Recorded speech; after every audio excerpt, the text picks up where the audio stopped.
The trial against the former Prime Minister of Ukraine, Yulia Tymoshenko, was started on June 24th this year. It is taking place in the Pechersky District Court in the center of Kyiv. The public prosecution office that is controlled by the president Yanukovych is accusing Tymoshenko of abuse of power while signing the agreements with Russia about gas supply and its transit to Europe.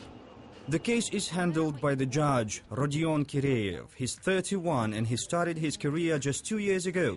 Earlier, he worked in the small town and dealt with trivial criminal and administrative cases. Kireyev was transferred to the Pechersky District Court by the order of the president 2 months before the start of the proceedings against Yulia Tymoshenko.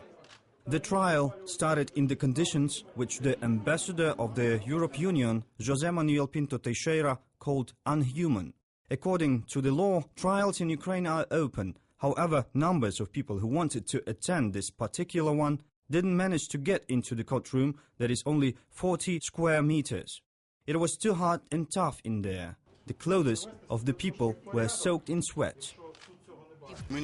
I was lucky to stand near the open window. I want to thank the judge who postponed the trial. Otherwise, I would have got to hospital due to dehydration. The defense lawyer of Yulia Tymoshenko addressed the judge with the request to get the trial moved to the more suitable room that the National Union of Writers was ready to give. There are so many people in the room that it's impossible to breathe. It's overcrowded. All people are sweating. I am asking the judge to have the trial in the courtroom that is more than 2,000 square meters. It's suitable for conferences and congresses for approximately 250 people. The judge refused to change the room. The trial was held in the same conditions. The events in the street were also hot. This case stirred up the society. Yulia Tymoshenko is the most popular politician in the opposition. The Ukrainians are going out for demonstrations to support her. However, the militia prevents people from showing their position. Ганебна влада свідчить про те, що вона боїться народ. Вони бояться правди і хочуть будь-яким чином закрити нам можливість говорити. Ми просимо захистити можливість говорити правду. Ми просимо дати можливість говорити правду. Як в цьому суді, як в суді, так і скрізь.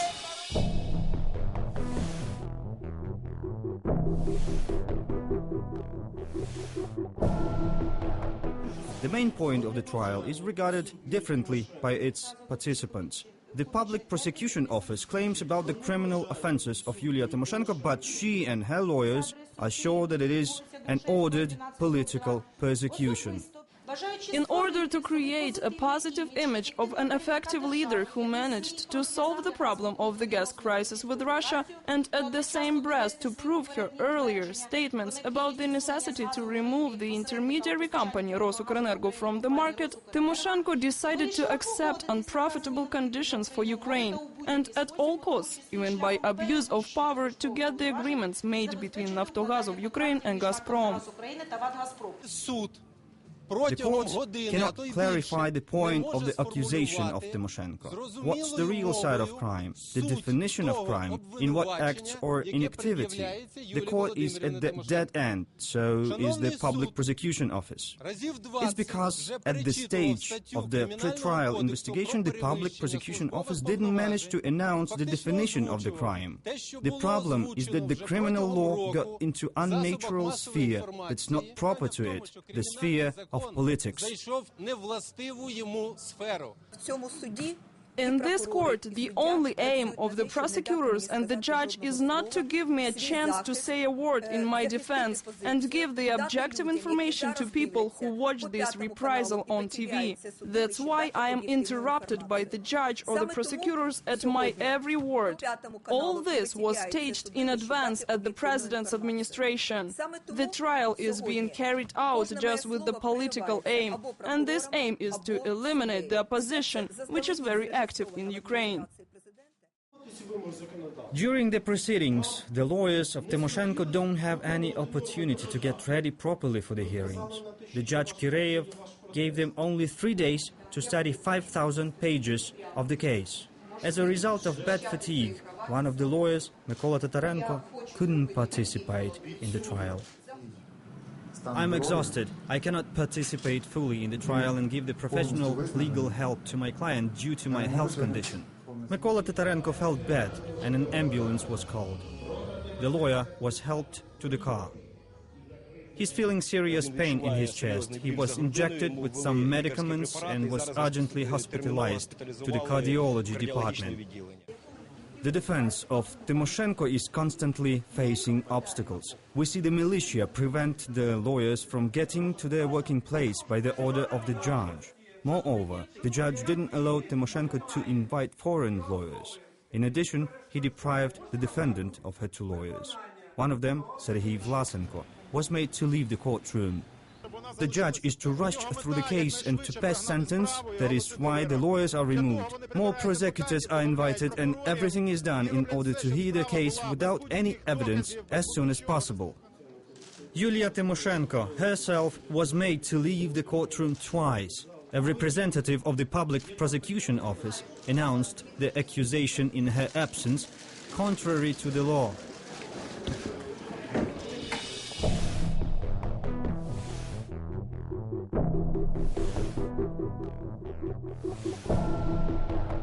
People clad in similar uniform appeared in the courtroom during the trial. They call themselves representatives of the public organization Tymoshenko Must Stand Trial. These people are supported by the militia. They can get to the courtroom easily anytime. One morning, after they opened the courtroom, which is guarded 24 hours a day, the deputies of the Yulia Tymoshenko block found these people inside. One of the men made a public announcement that the members of the organization Tymoshenko Must Stand Trial are hired. At night, the representatives of the party in power took them to the court by militia bus and guided them to the room. At 4 a.m. we were taken here from the Party of Regions district head office through the back door. We were told to sit quietly, and then were asked to put on T-shirts, and we were asked any questions we had to answer, that we were organization Yulia must go behind bars or something. At 6 o'clock we were locked inside. Before that we were allowed to use the toilet because the doors would be closed till opening of the court. Some time later, the men started appearing in the courtroom clad in T-shirts with offensive writings concerning the deputies who support Yulia Tymoshenko. One of the former coordinators of the organization, Pavlo Tsilovalnikov, who decided to quit such an activity, talked more precisely about these techniques.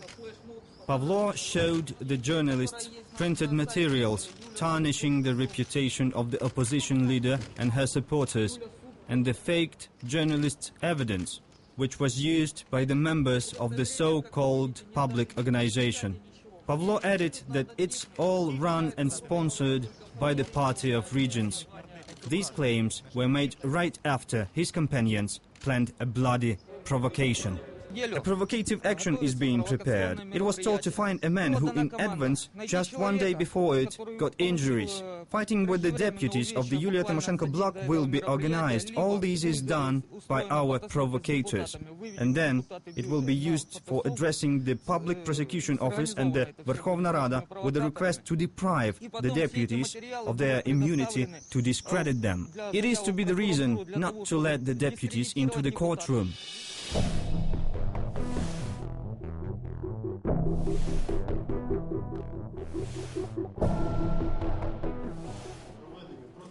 The judge, Kireyev, started a new illegal practice of putting people out of the courtroom. He also makes the deputies of the parliament leave the court. The Ukrainian law guarantees them the immunity, but the militia forced them out. The oldest deputy, Mikhailo Kosev, a famous dissident and a political prisoner of the Soviet times, was the first who was made to leave by the judge. I fell under the article and stood trials in the Soviet courts for anti-Soviet propaganda and agitation because me and Vyacheslav Chornovil published an underground magazine. I know the way the Soviet judges acted. To my shame, I must admit that they were 100-fold more correct than you.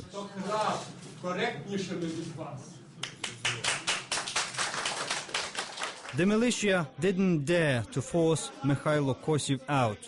However, the deputy left the room himself because due to stress he felt bad. He was taken to hospital right from the court. The next deputy, which the judge decided to sack, was Yevhen Suslov. He refused to leave the courtroom, so Kireev ordered the militia to force him out.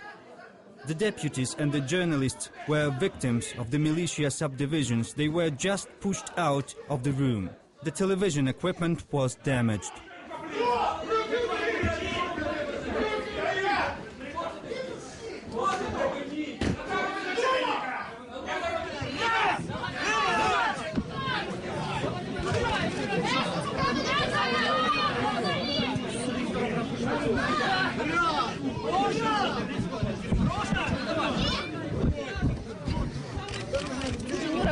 Женя, ни хрена!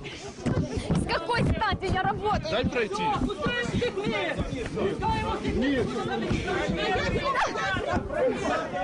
Вниз, Андрон, давай вниз. Вниз. Вниз, тобто ви будете скидувати нас?